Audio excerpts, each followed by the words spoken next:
Hello दोस्तों, जैसा कि कल हमने आपको पहले अध्याय में बताया था गद्य खंड का 10वीं कक्षा के गद्य खंड का हमने पहला अध्याय में आपको बाबा साहब भीमराव अम्बेडकर के बारे में इंट्रोडक्शन दिया था।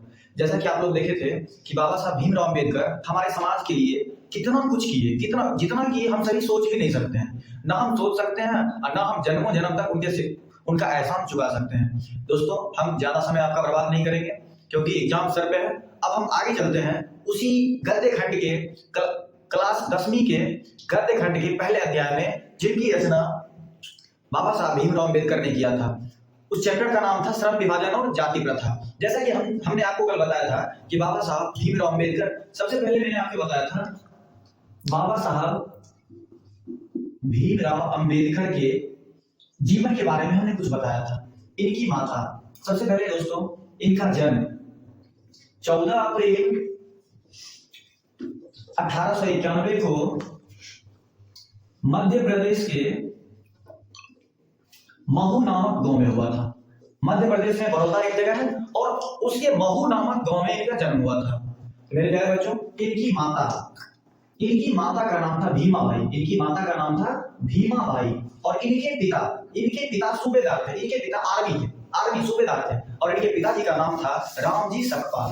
इनके पिताजी का नाम था रामजी सकपाल। और मेरे दोस्तों, इनकी जाति अगर मैं बता दूं, जाति, ये किस जाति से बिलोंग करते थे? ये महार जाति से बिलोंग करते थे। किससे बिलोंग करते थे दोस्तों? महार जाति से, जिसको हम डोम कहते हैं, जिसको डोम भी कहा जाता है। महार जाति से बिलोंग करते थे और इनकी मृत्यु, इनका निधन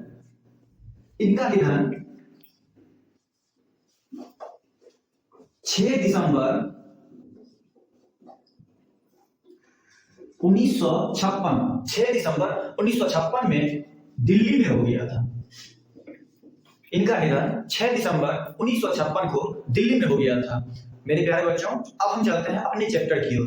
बाबा साहब भीमराव अम्बेडकर के बारे में हमने आपको कल बताया था। पिछले पार्ट में हमने बताया था कि बाबा साहब भीमराव अम्बेडकर के जीवन में जो कष्ट था, उसका 1% भी हमारे और आपके जीवन में वो कष्ट नहीं है। बाबा साहब भीमराव अम्बेडकर को अपने कक्षा में बेंच पर बैठने की अनुमति नहीं थी।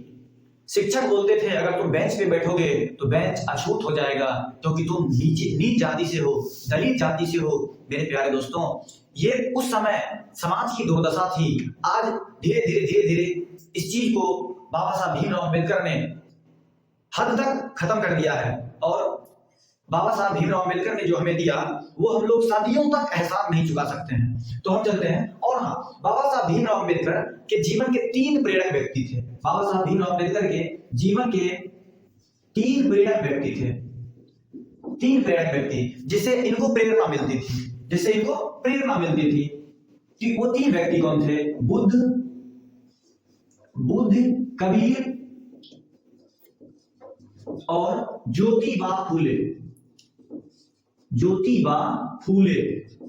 इनके जीवन के 3 प्रेरक व्यक्ति थे। इन तीनों व्यक्तियों से इन्हें प्रेरणा मिलती थी। कौन? बुद्ध, कबीर और ज्योतिबा फूले। गौतम बुद्ध, कबीरदास और ज्योतिबा फूले, इन तीनों के जीवन से इनको अत्यंत प्रेरणा मिलती थी। और मेरे दोस्तों, आपसे अगर पूछ किया जाए सबसे ज्यादा प्रेरणा इनको किनसे मिलती थी? इनमें सबसे ज्यादा प्रेरणा ज्योतिबा फूले से मिलती थी। इनको सबसे ज्यादा प्रेरणा ज्योतिबा फूले से मिलती थी। तो मेरे दोस्तों, अब हम आपको अपने चैप्टर की ओर ले चलेंगे। मेरे दोस्तों, अभी हमने आपको जैसे बताया बाबा साहब भीमराव अम्बेडकर के जीवन के 3 प्रेरक व्यक्ति थे, बुद्ध, कबीर और ज्योतिबा फूले। जब और आपसे एग्जाम में अगर पूछ दे कि बाबा साहब भीमराव अम्बेडकर के जीवन के कौन कौन प्रेरक व्यक्ति थे? 3 प्रेरक व्यक्ति थे, बुद्ध, कबीर और ज्योतिबा फूले। एकदम नहीं भूलिएगा। और अगर आपको एक ही ऑप्शन दे दिया जाए और पूछ दिया जाए इनमें से बाबा साहब भीमराव अम्बेडकर के जीवन के सबसे ज्यादा प्रेरक व्यक्ति कौन थे, तो वहां आपको टिक लगाना है ज्योतिबा फूले। अब हम चलते हैं बाबा साहब भीमराव अम्बेडकर की रचना की ओर। बाबा साहब भीमराव अम्बेडकर उच्च से उच्च शिक्षा प्राप्त की और उसके बाद उन्होंने समाज को आगे बढ़ाने के लिए बहुत सारी रचनाओं का निर्माण किया, बहुत सारी रचनाएं लिखी, जैसे the caste in India, their magazine. ये सभी रचनाएं बाबा साहब भीमराव अम्बेडकर की है। Genesis and development, the untouchables, who are Shudras, Buddhism and communism, Buddha and his Dhamma, thoughts on linguistic states, the the rise and fall of the Hindu women. और मेरे दोस्तों लास्ट में हमने एक को बगल में लिखा है द एनिहिलेशन ऑफ कास्ट। तो मैं आपको इस रचना के बारे में बता दूं। लाहौर में सन 1936 ईस्वी में राष्ट्रीय सम्मेलन के अवसर पर बाबा साहब भीमराव अंबेडकर एक भाषण देने वाले थे, जो उनका सबसे विख्यात भाषण था। उसका नाम था the annihilation of caste. Annihilation of caste. अगर आपसे वहां एग्जाम में पूछ दे कि बाबा साहब भीमराव अंबेडकर का सबसे विख्यात भाषण कौन सा था, द एनिहिलेशन ऑफ कास्ट, ये कहां देने वाले थे दोस्तों? ये लाहौर में देने वाले थे। ये कहां देने वाले थे? ये लाहौर में 1936 में देने वाले थे। लाहौर में 1936 में देने वाले थे। और ये भाषण किसी राजनीतिक कारणों की वजह से बाबा साहब भीमराव अंबेडकर ये भाषण नहीं दे पाए थे। तो बाद में बाबा साहब भीमराव अंबेडकर ने इन्हीं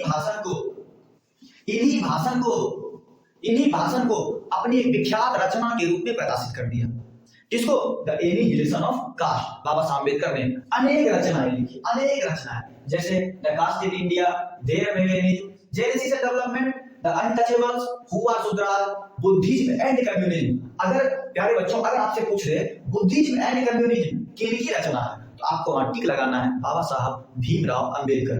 तो अब हम आगे बढ़ते हैं। जैसे हु आर शूद्रास किनकी रचना है? बाबा साहब भीमराव अंबेडकर की। और the annihilation of caste, the annihilation of caste, ये रचना बाबा साहब भीमराव अंबेडकर का सबसे विख्यात रचना था। अगर आपसे पूछ दे बाबा साहब भीमराव अंबेडकर का सबसे विख्यात भाषण या विख्यात रचना कौन सा था, तो आपको बताना है द एनिहिलेशन ऑफ कास्ट। और बाबा साहब भीमराव अंबेडकर ने इनकी रचना तो किया, ये इंग्लिश में था। ये किस में था? इंग्लिश में। उसके बाद इसका आपसे पूछ लेगा इसका हिंदी अनुवाद किसने किया? तो प्यारे बच्चों घबराने की बिल्कुल आवश्यकता नहीं है। इसका हिंदी अनुवाद किया था ललाई सिंह यादव। ललाई सिंह यादव, एकदम आपको याद रखना है। द एनिहिलेशन ऑफ कास्ट की रचना, एनिहिलेशन ऑफ कास्ट का हिंदी अनुवाद किसने किया था? ललाई सिंह यादव ने किया था। एकदम वेरी वेरी इंपॉर्टेंट, बहुत ही इंपॉर्टेंट है आपके एग्जाम के लिए, क्योंकि ये क्वेश्चन आपसे पूछ सकता है कि बाबा साहब भीमराव अंबेडकर की सबसे विख्यात रचना कौन सा था, तो द एनिहिलेशन ऑफ कास्ट। और इसका हिंदी में अनुवाद किसने किया था? तो ललाई सिंह यादव। एकदम आपको ध्यान रखना है, एकदम नहीं बोलना है क्या। और आपसे पूछा जाएगा क्या ये भाषण बाबा साहब भीमराव अंबेडकर दे पाए थे? जी नहीं, किन्हीं राजनीतिक कारणों की वजह से बाबा साहब भीमराव अंबेडकर ये भाषण नहीं दे पाए थे। और ये भाषण कहां देने वाले थे? लाहौर में देने वाले थे। कहां देने वाले थे? लाहौर में देने वाले थे, जिसका नाम क्या था? The annihilation of caste. बाद में बाबा साहब भीमराव अंबेडकर ने जितनी भी रचनाएं लिखी सबको, इनकी सारी रचनाएं टोटल 21 खंडों में प्रकाशित हुआ। कितने खंडों में प्रकाशित हुआ? 21 खंडों में प्रकाशित हुआ। आपसे अगर पूछ देगा बाबा साहब भीमराव अंबेडकर की जितनी भी सारी रचनाएं थी वो कितने खंडों में प्रकाशित हुआ? 21 खंडों में प्रकाशित हुआ। तो महोदय कहां से हुआ? अगर आपसे पूछ दिया जाए श्रीमान 21 खंडों में प्रकाशित तो हुआ, लेकिन कहां से हुआ? तो भारत सरकार के कल्याण मंत्रालय से हुआ। कहां से हुआ? भारत सरकार के कल्याण मंत्रालय से हुआ। एकदम आपको याद रखना। बाबा साहब भीमराव अंबेडकर की सारी रचनाएं कितने खंडों में प्रकाशित हुई? 21 खंडों में। कितने खंडों में? 21 खंडों में। लेकिन कहां से प्रकाशित हुआ?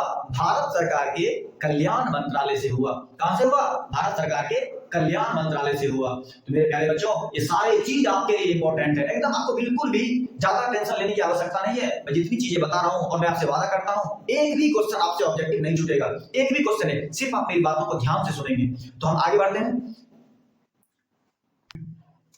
प्यारे बच्चों जैसा कि आप सभी ने देखा कि बाबा साहब भीमराव अंबेडकर इस रचना के अनुसार से हमारे समाज को क्या बताना चाहते हैं, ये कुछ भी नहीं था, अभी और बाकी है। अभी हम लोग सिर्फ बाबा साहब भीमराव अंबेडकर के का लेखक परिचय से, इस पाठ का हम सिर्फ अभी तक लेखक परिचय समझे, सिर्फ लेखक परिचय। चलिए एक बार हम रिपीट करते हैं। जैसे आपसे क्या क्या क्वेश्चन पूछे जा सकते हैं। बाबा साहब भीमराव अंबेडकर का जन्म कब हुआ था? 14 अप्रैल 1891। बाबा साहब भीमराव अंबेडकर की माता कौन थी?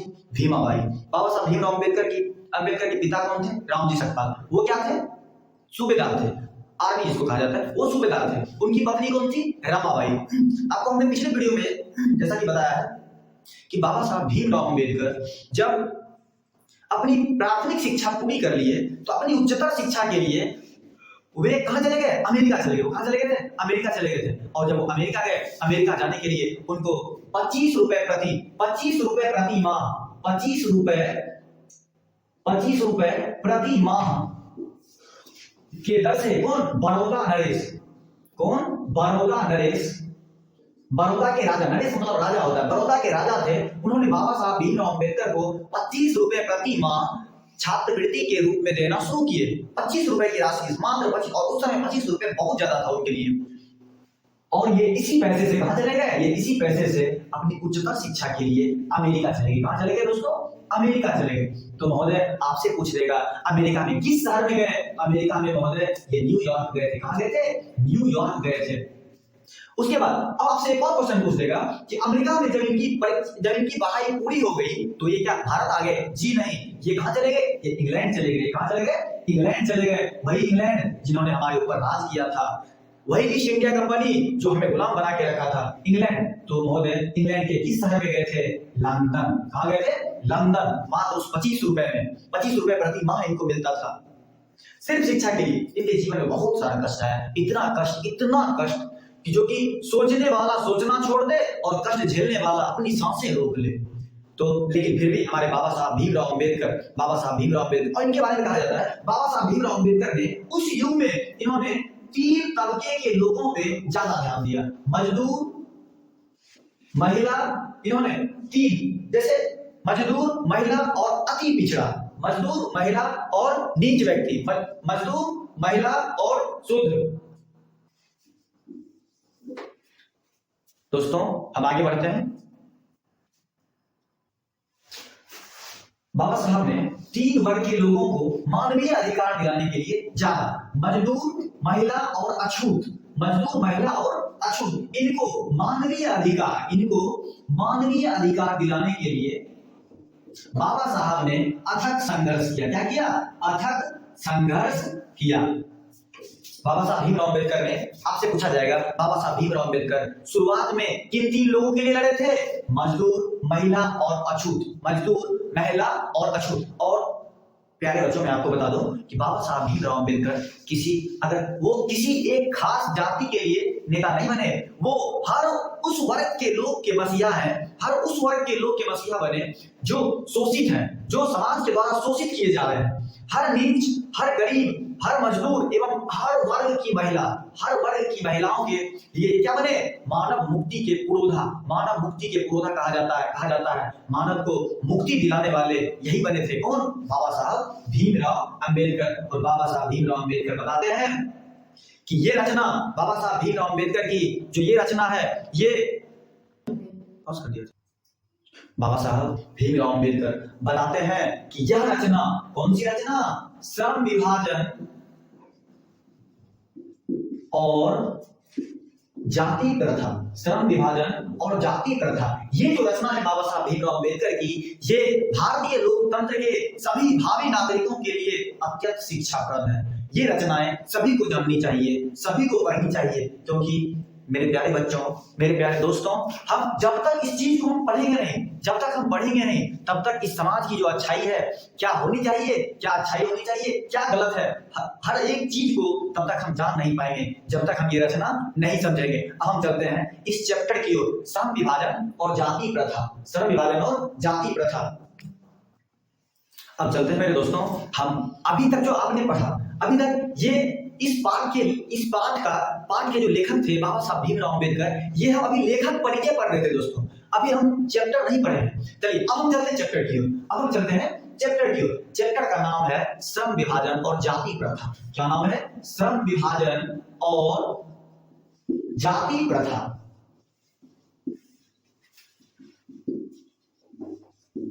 श्रम विभाजन और जाति प्रथा। श्रम विभाजन मतलब काम का विभाजन, श्रम विभाजन काम के विभाजन। कैसा विभाजन? जातियों के आधार पे। कैसा विभाजन? जातियों के आधार पे।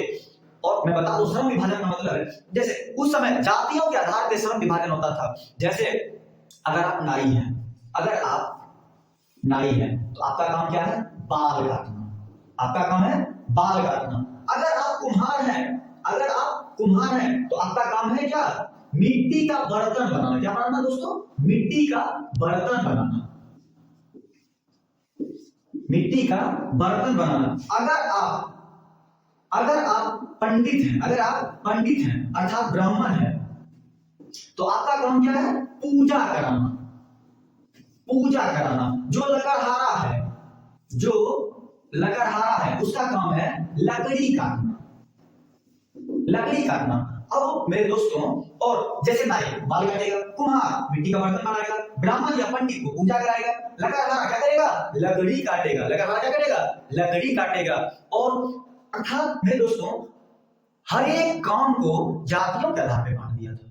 हर एक काम को, ऐसा कोई भी कार्य नहीं था जो कि जातियों के आधार पर नहीं था। और मैं आपको बता दूं, एक और जाति आती है जिसको सबसे ज्यादा नीच माना जाता, चमार जाति। इसका मतलब बोला जाता था चमड़ी। जैसे कोई गाय वगैरह मर गया, कोई जानवर मर गया, इसकी चमड़ी को छीलना मतलब गंदगी को साफ करना। और तो और श्रम विभाजन और जाति प्रथा, श्रम विभाजन में जो काम का विभाजन हुआ था, तो महोदय उस समय एक सबसे बुरी, चलिए समाज में सभी तबके के लोग रहने चाहिए, सभी कामों को करने वाले लोग रहने चाहिए, लेकिन उस समय लोगों को बाधित किया जाता था। अगर आप नाई है ना, अगर आपके बेटा पढ़ लिख लिए, अगर वो आईएएस का एग्जाम देने जाते तो उसको बोलता नहीं, एकदम नहीं, तुमको एग्जाम नहीं देने का, तुमको आईएएस नहीं बनना है, क्योंकि तुम्हारा काम है क्या? बाल काटना। तुम्हारा काम क्या है? बाल काटना। उसको रोका जाता था, उसको दोस्तों रोका जाता था। जैसे कुम्हार का बच्चा, उसको क्रिकेट खेलना है, कुम्हार के बच्चे क्या करना है? क्रिकेट खेलना है, विराट कोहली का रिकॉर्ड तोड़ना है। लेकिन अगर वो क्रिकेट खेलने निकला, उससे कोई पूछ लिया क्या करोगे, तो बोल दिया हम दूसरा विराट कोहली बनेंगे, विराट कोहली को पीछे छोड़ देंगे। उसको बोलता सुनो सुनो सुनो बाबू, तुम्हारा बाप मिट्टी का बर्तन बनाता था, तुम्हारी हैसियत वही है, तुम वो करो। और बच्चा भी क्या होता था? बच्चा समाज के इस बुरी व्यवस्था में फंस जाता था और उसी काम को करना शुरू कर देता था, स्वाभाविक रूप से, जी नहीं, अस्वाभाविक रूप से। और जैसे पंडित ब्राह्मण, इसका काम था पूजा करना, इसका काम था पूजा कराना है, पूजा करना। लकड़हारा का काम क्या था? लकड़ी काटना। लकड़हारा का बेटा या नाई का बेटा या कुम्हार का बेटा या चमार का बेटा, अगर वो 6 शास्त्र और 4 वेद के ज्ञाता हो जाए, अगर वे 6 शास्त्र और 4 वेद के ज्ञाता हो जाए, तो भी वो क्या करेगा? वही करेगा जो उसका बाप करता था। कुम्हार का बेटा कितनों ज्ञाता हो जाए, कितनों ज्ञानवान हो जाए, क्या करेगा? मिट्टी का बर्तन बनाएगा। चमार का बच्चा क्या करेगा? जानवरों के चमड़ी को साफ करेगा। नाई क्या करेगा? नाई का बच्चा कितनों होशियार हो जाए, कितनों बड़ा हो जाए, बाल ही काटेगा। अगर वो दूसरा काम करने के लिए सोचेगा, ये समाज उसको समझाएगी, तुम्हारा बाप क्या करता था? बाल काटता था। तो बच्चा, तुम मन का सच्चा है, जाओ बाल काटो, आगे मत सोचो, क्योंकि तुम्हारी वही हैसियत है। अब देखिए मेरे प्यारे बच्चों, इससे क्या असर पड़ता था हमारे समाज में? एक और कुरीतियां थी कि आपको अगर काम नहीं मिल रहा है, आप भूखे मर जाओ, एकदम दूसरा काम नहीं करने का। आप बेरोजगार मर जाओ, लेकिन आपको दूसरा काम करने की अनुमति एकदम नहीं है। तो आप ही बताइए बच्चों, ये चीज गलत था या सही था? बिल्कुल गलत था। और इसी वजह से हमारे समाज में, इसी जाति प्रथा की वजह से हमारे समाज में बेरोजगारी बढ़ता चला गया। और आप ही बताओ, एक चीज सोच के, जैसे नाई बाल काटता है, एक बाल काटने वाला और एक पूजा कराने वाला, आप बताओ इन दोनों में से सबसे ज्यादा इज्जत किसको देगी समाज? पूजा कराने वाले को देगी, बाल काटने वाले को कभी इज्जत नहीं देगी। एक मिट्टी का बर्तन बना रहा है और दूसरा पूजा करा रहा है, किसको ज्यादा इज्जत? इस पूजा कराने वाले को मिलता है इस समाज में। तो हुई ना मेरे प्यारे बच्चों, ऊंच नीच की भावना हुई ना। चलिए, यही श्रम विभाग और बाबा साहब भीमराव अम्बेडकर यही बताना चाह रहे हैं इस पाठ में, ये चीजें ये गलत थी। और बाबा साहब अम्बेडकर ने पूरे जी जान से इस चीज का विरोध किया कि श्रम विभाजन, काम का विभाजन अच्छी बात है, समाज की कार्य कुशलता के लिए ये बहुत अच्छी बात है, लेकिन जातियों के आधार पर नहीं होनी चाहिए। जातियों के आधार पर अगर काम का विभाजन होता है, तो मेरे दोस्तों, ये श्रम नहीं, ये श्रमिकों को बांट देता है। क्या करता है? श्रमिकों को बांट देता है, श्रमिकों को बांटता है। अर्थात हमारे समाज में ऊंच नीच की भावना आ जाती है, हमारे समाज में ऊंच नीच की भावना आ जाती है। क्या ये प्रचलन सही था? जी नहीं, ये प्रचलन सबसे बुरा था। अब आप ही देखो, एक बाल काटने वाला समाज में बहुत ज्यादा हो गया, अब सब बाल ही काटेगा तो फिर कटवाएगा कौन? 10 को बाल काटने वाला, क्या एक रहेगा तो सबका बिजनेस चलेगा, एक रहेगा तो अच्छे से कमाएगा खाएगा। लेकिन अगर 10 रहेगा, 20 रहेगा, 100 रहेगा, 50 रहेगा एक ही समाज में, तो वो काम करके उनका पेट भी नहीं भर पाएगा। और नियम क्या था? आप भूखे मर जाओ, लेकिन आप दूसरा काम नहीं कर सकते हैं। इसी चीज को बाबा साहब भीमराव अम्बेडकर ने बताया है। जिसको हम अभी पढ़ेंगे। बाबा साहब भीमराव अम्बेडकर कहते हैं कि यह विडंबना की बात है। बाबा साहब भीमराव अम्बेडकर ने कहा है, जब ये पाठ आप खोलेंगे ना, श्रम विभाजन और जाति प्रथा, उसमें बाबा साहब भीमराव अम्बेडकर ने बताया कि यह विडंबना की बात है कि इस युग में भी लोग जातिवाद के पोषक हैं। इस युग में भी लोग जातिवाद के पोषक हैं, और इसके जो पोषक हैं वो कई आधार पर इस श्रम विभाजन और जाति प्रथा का समर्थन करते हैं। इस युग में भी बाबा साहब भीमराव, मैं नहीं बता रहा हूं, बाबा साहब भीमराव अम्बेडकर बता रहे हैं कि इस युग में भी जातिवाद के पोषक हैं, और जातिवाद के पोषक जितने भी हैं सभी कई आधारों पर इनका समर्थन भी करते हैं। और समर्थन का एक आधार यह भी कहा जाता है कि आधुनिक सभ्य समाज में कार्य कुशलता के लिए श्रम विभाजन अत्यंत जरूरी है। श्रम विभाजन आवश्यक है, चूंकि जाति प्रथा भी श्रम विभाजन का ही दूसरा रूप है। कौन बताते हैं मेरे दोस्तों? जातिवाद के जो पोषक हैं, जो जातिवाद को ज्यादा मानते हैं, वो कहते हैं कि श्रम विभाजन एक सभ्य समाज की कार्य कुशलता के लिए आवश्यक है। मतलब ये होना चाहिए। क्यों होना चाहिए? वो बोलते हैं श्रम विभाजन का दूसरा नाम ही जाति प्रथा है। तो महोदय आप क्यों ना बोलोगे? क्योंकि आपका भला हो रहा है इस चीज से। मर रहा है गरीब मर रहा है, नाई का बच्चा मर रहा है, चमार का बच्चा मर रहा है, कुम्हार का बच्चा मर रहा है। आपको क्या? आप तो कहीं एक बड़ी गद्दी पर बैठ के राज कर रहे हो। और इस समाज के, ये समाज मेरे दोस्तों एक दिन में नहीं बदलेगा, लेकिन एक दिन जरूर बदलेगा। चलिए इसी चीज को हम चलते हैं चैप्टर की ओर, बगैर कोई बात के। बाबा साहब भीमराव अम्बेडकर बताते हैं कि श्रम विभाजन, ये जो श्रम विभाजन है जातियों के आधार पर जो हो रहा है, ये श्रम विभाजन जातियों के आधार पर जो हो रहा है, ये एक बुरी चीज है। और ये समाज के श्रमिकों का मतलब लोगों का अस्वाभाविक विभाजन कर देती है, और हाँ, अस्वाभाविक सिर्फ विभाजन ही नहीं, बल्कि इन श्रमिकों में ऊंच नीच की भावना भी आ जाती है, ऊंच नीच की भावना भी पनप जाती है। इसीलिए बाबा साहब भीमराव अम्बेडकर ने कहा, ये ऐसी व्यवस्था में आदर्श समाज बिल्कुल नहीं हो सकता है, और आदर्श समाज में ऐसी व्यवस्था बिल्कुल नहीं होनी चाहिए। आदर्श समाज में सभी को समान अधिकार मिलना चाहिए। और बाबा साहब भीमराव अम्बेडकर ने बताया कि ये श्रम विभाजन और जाति प्रथा ऐसी प्रचलन में, ऐसी स्थिति में, उस समय जो बच्चा गर्भ में रहता है ना, जो बच्चा महोदय गर्भ में रहता है ना, वो बच्चा आगे चल के क्या करेगा? उसका गर्भ में ही उसका पेशा फिक्स कर दिया जाता है। अगर नाई है तो उसका बेटा होगा, बाल काटेगा।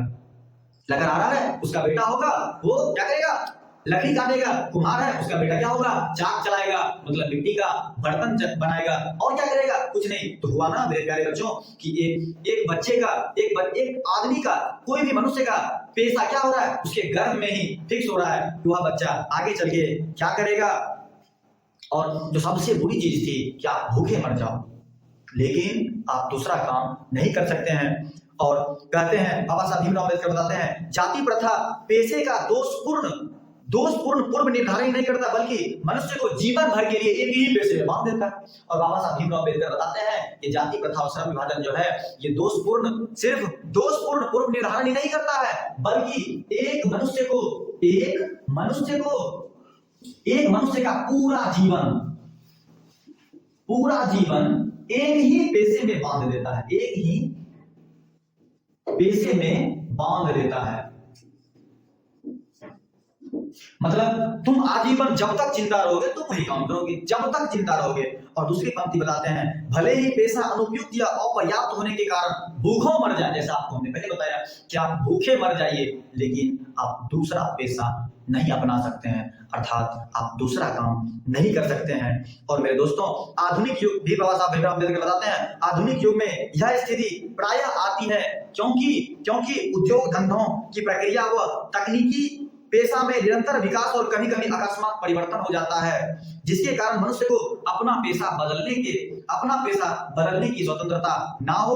तो इसके लिए भूखों मरने के अलावा और क्या चारा बच जाएगा? इस पंक्ति में बाबा साहब भीमराव अम्बेडकर बताना चाहते हैं, कभी कभी ऐसा होता है, आपका व्यापार, आपका काम सही से नहीं चल रहा है, और उस स्थिति में अगर आपको दूसरा कार्य करने की अनुमति नहीं है, तो ऐसी स्थिति में एक ही चारा बचता है। बाबा साहब भीमराव अम्बेडकर इस पाठ में बताना चाहते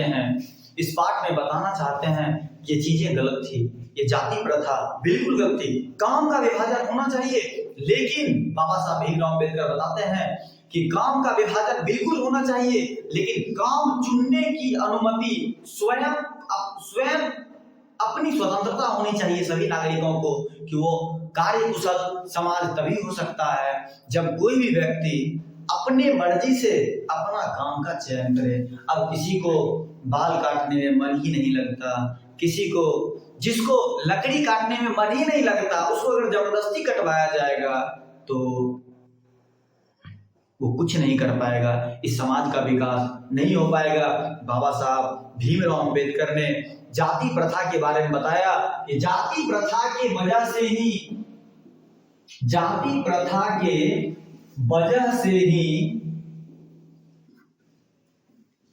हमारे देश में बेरोजगारी चरम सीमा पर है। बेरोजगारी को हटाने के लिए सबसे पहले जाति प्रथा को खत्म करना पड़ेगा। जाति प्रथा पर जो आधारित श्रम विभाजन है उसको खत्म करना पड़ेगा। फिर बाबा साहब भीमराव अंबेडकर बताते हैं कि क्या आपके मन में ऐसा नहीं आता है कि हम जब जाति प्रथा का विरोध करते हैं तो हम किस आदर्श समाज को मानते होंगे। बाबा साहब भीमराव अंबेडकर ने कहा कि हमारे अनुसार आदर्श समाज कैसा होना चाहिए?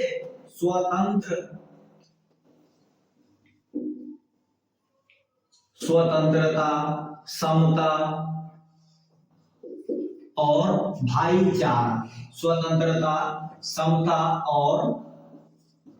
भाईचारा, इन 3 चीजों से भरा होना चाहिए। कौन? हमारा समाज, तभी वो हमारा कार्य कुशल समाज कहलाएगा, सभ्य समाज कहलाएगा। स्वतंत्रता मतलब सभी नागरिक स्वतंत्र हो, वो अपने इच्छा अनुसार अपनी जिंदगी जी सकता है और अपने इच्छा अनुसार अपना कार्य भी कर सकता है। और समता और भाईचारा में भी बाबा साहब भीमराव अंबेडकर ने बताया कि हमारे समाज में भाईचारा कैसी होनी चाहिए। इन्होंने बताया है लास्ट में, दूध और पानी के मिश्रण की तरह होना चाहिए। बाबा साहब भीमराव अंबेडकर बताते हैं हमारा आदर्श समाज कैसा होना चाहिए? स्वतंत्र हो, समान हो और भाईचारा से भरा हो। और भाईचारा कैसी होनी चाहिए? दूध और पानी के मिश्रण की तरह होनी चाहिए। और बाबा साहब भीमराव अंबेडकर ने बताया कि इस चीज को स्वीकार करना पड़ेगा, गरीबी उत्पीड़न से भी सबसे बड़ी समस्या ये जाति प्रथा है। और इसी जाति प्रथा की वजह से हमारे समाज में बेरोजगारी बढ़ी हुई है। हमारे युवा बेरोजगार घूमते हैं। क्यों? क्योंकि उन्हें काम करने की आजादी नहीं थी। उन्हें काम करने की आजादी बिल्कुल नहीं थी। और बाबा साहब भीमराव अंबेडकर बताते हैं कि हिंदू धर्म में ऐसा कोई नियम नहीं है कि लोग जाति के आधार पर ही काम करेंगे। ऐसा लोगों ने बांटा है।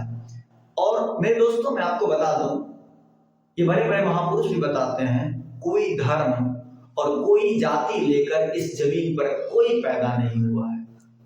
यही आके सब कुछ बांटा गया है। तभी तो एक कवि ने लिखा भी है, मंदिर मस्जिद गिरजाघर ने बांट लिया भगवान को, धरती बांटी सागर बांटा, मत बांटो इंसान को। इस पंक्ति में कवि बताना चाह रहे हैं कि भगवान सिर्फ एक है, लेकिन यहाँ जब हम लोग आए हैं इसी इंसान द्वारा बांटा गया है। वो अल्लाह है, वो खुदा है, ये भगवान है, वो उसके भगवान, वो उसके भगवान, वो उसके भगवान। और हम लोग आपस में लड़ते रहते हैं। लेकिन मेरे दोस्तों, कर्म से बड़ा भगवान कुछ हो ही नहीं सकता है। और मैं आपको बता दूं, अगर भगवान का जिक्र हुआ तो मैं थोड़ा सा उनके बारे में बता दूं। अगर इस दुनिया में भगवान है तो भी कोई फर्क नहीं पड़ता मुझे, अगर नहीं है तो भी कोई फर्क नहीं पड़ता। अगर भगवान होगा तो इतना जरूर समझदार होगा कि हमारे कर्मों के आधार पर हमारा मूल्यांकन करेगा। अगर वो इतना समझदार नहीं है तो मैं उनकी पूजा क्यों करूं? इसीलिए आपका सबसे पहला फर्ज बनता है अपने कर्मों को करना। तो अब चलते हैं अपने चैप्टर पर। बाबा साहब भीमराव अम्बेडकर क्या बताना चाह रहे हैं? जाति प्रथा बिल्कुल गलत चीज है। सभी व्यक्तियों को काम करने की अनुमति होनी चाहिए। कैसे? किस आधार पे? अपनी स्वेच्छा के अनुसार पर। और मेरे प्यारे दोस्तों, आपसे पूछा जाएगा बाबा साहब भीमराव अम्बेडकर जिस आदर्श समाज को मानते हैं वो आदर्श समाज कैसा होना चाहिए? स्वतंत्रता, समता और भाईचारा। भाईचारा कैसी होनी चाहिए? तो दूध और पानी के मिश्रण के तरह। और बाबा साहब भीमराव अम्बेडकर बताते हैं हमारे हिंदू धर्म में ऐसा कोई नियम नहीं है, ऐसा कहीं जिक्र नहीं है कि जाति के आधार पर ही काम का बंटवारा होगा। और हमारे समाज में जो ये बुराइयां थी वो विश्व के किसी समाज में नहीं। और यहाँ लोगों को बाधित किया जाता था। यहाँ मेरे प्यारे बच्चों, लोगों को बाधित किया जाता था काम करने के लिए। बाबा साहब भीमराव अम्बेडकर इस पाठ में, अब हम मेरे दोस्तों इस चैप्टर के अंतिम में हैं और 2 मिनट और लगेगा और ये चैप्टर खत्म हो जाएगा। मेरे दोस्तों, बाबा साहब भीमराव अम्बेडकर बताते हैं कि भाईचारा कैसी होनी चाहिए? दूध और पानी के मिश्रण के तरह होना चाहिए। दूध और पानी के मिश्रण के तरह होनी चाहिए। और बाबा साहब भीमराव अम्बेडकर बताते हैं लोकतंत्र का असली नियम यही कहता है कि हमारे समाज में क्या होनी चाहिए? भाईचारा होनी चाहिए, स्वतंत्रता होनी चाहिए, समता होनी चाहिए और सभी वर्ग के लोगों को, समाज में सभी लोगों को एक दूसरे के संपर्क में रहने का कोई न कोई बहाना होना चाहिए, कोई न कोई साधन होना चाहिए। और उन्होंने, बाबा साहब भीमराव अम्बेडकर ने लोकतंत्र के बारे में ये बताया कि लोकतंत्र का मतलब यही नहीं होता है कि सिर्फ शासन पद्धति। लोकतंत्र का दूसरा नाम भाईचारा है। और बाबा साहब भीमराव अम्बेडकर ने कहा कि भाईचारा बनाने के लिए लोगों के बीच आदान प्रदान जरूरी है और अच्छे संबंध जरूरी है। और बाबा साहब भीमराव अम्बेडकर बताना चाहते हैं और लास्ट में उन्होंने कहा इसमें यह आवश्यक है कि अपने साथियों के प्रति श्रद्धा एवं समान भाव हो। समाज के सभी लोगों को अपने साथियों के प्रति श्रद्धा एवं समान भाव होना चाहिए। तो मेरे दोस्तों, ये चैप्टर खत्म हो गया और मैं आपको बताना चाहूंगा एग्जाम आपके सर पे है। आप कड़ी मेहनत करो और जब भी आप मेहनत करो, अगर पढ़ने का मन ना हो ना, अपने माँ बाप का चेहरा देखो, अपने माँ बाप का हाथ देखो और अपने माँ बाप का जूता और कपड़े देखो कि वो कैसा कपड़ा पहनते हैं और आपको कैसा कपड़ा पहनाते हैं, वो किस उम्मीद से आपको पाल रहे हैं। और मेरे दोस्तों, जब आप अच्छा काम करेंगे ना तो आपकी बुराई एकदम होगी। और बताते हैं बुराई नहीं, विरोध होगा। क्योंकि बताते हैं अगर आपका विरोध हो तो आप समझ लेना आप जिंदा हो आपसे। क्योंकि मेरे दोस्तों, जब नदी में रेत चलती है ना, तो धारा के विपरीत जो जिंदा मछली होती है ना वही चल सकती है। मरी हुई मछली कभी धारा के विपरीत नहीं चलेगी, वो धारा में बह जाती है। और मेरे दोस्तों, कहते हैं अगर आपकी कोई बुराई ढूंढे, आप अगर अच्छे काम करेंगे ना, आप अगर पढ़ेंगे ना, लोग आपको रास्ते से भटकाने के लिए आपकी बुराइयां करेंगे, आपके ऊपर उंगलियां उठाएंगे। और इसी बात पे मैं आपको कहना चाहूंगा मेरे दोस्तों 2 लाइन कि अगर आपकी कोई बुराइयां ढूंढे उसको सिर्फ ये 2 लाइन बता दीजिएगा, किसी के ऐब को तू बेनकाब न कर। सिर्फ 2 लाइन बताइएगा, किसी के ऐब को तू बेनकाब न कर, खुदा हिसाब करेगा तुम हिसाब न कर। किसी के ऐब को तू बेनकाब न कर, खुदा हिसाब करेगा तुम हिसाब न कर। मैं मानता हूं लाख बुरा हूं मैं सही, फिजूल में तू अपनी नजरें खराब न कर। और मेरे दोस्तों, बेस्ट ऑफ लक, एग्जाम आपके नजदीक है, आप अच्छे से पढ़िए, मेहनत कीजिए और हम फिर अगला अध्याय लेके आपसे फिर अगले वीडियो में मिलेंगे। तब तक के लिए नमस्कार।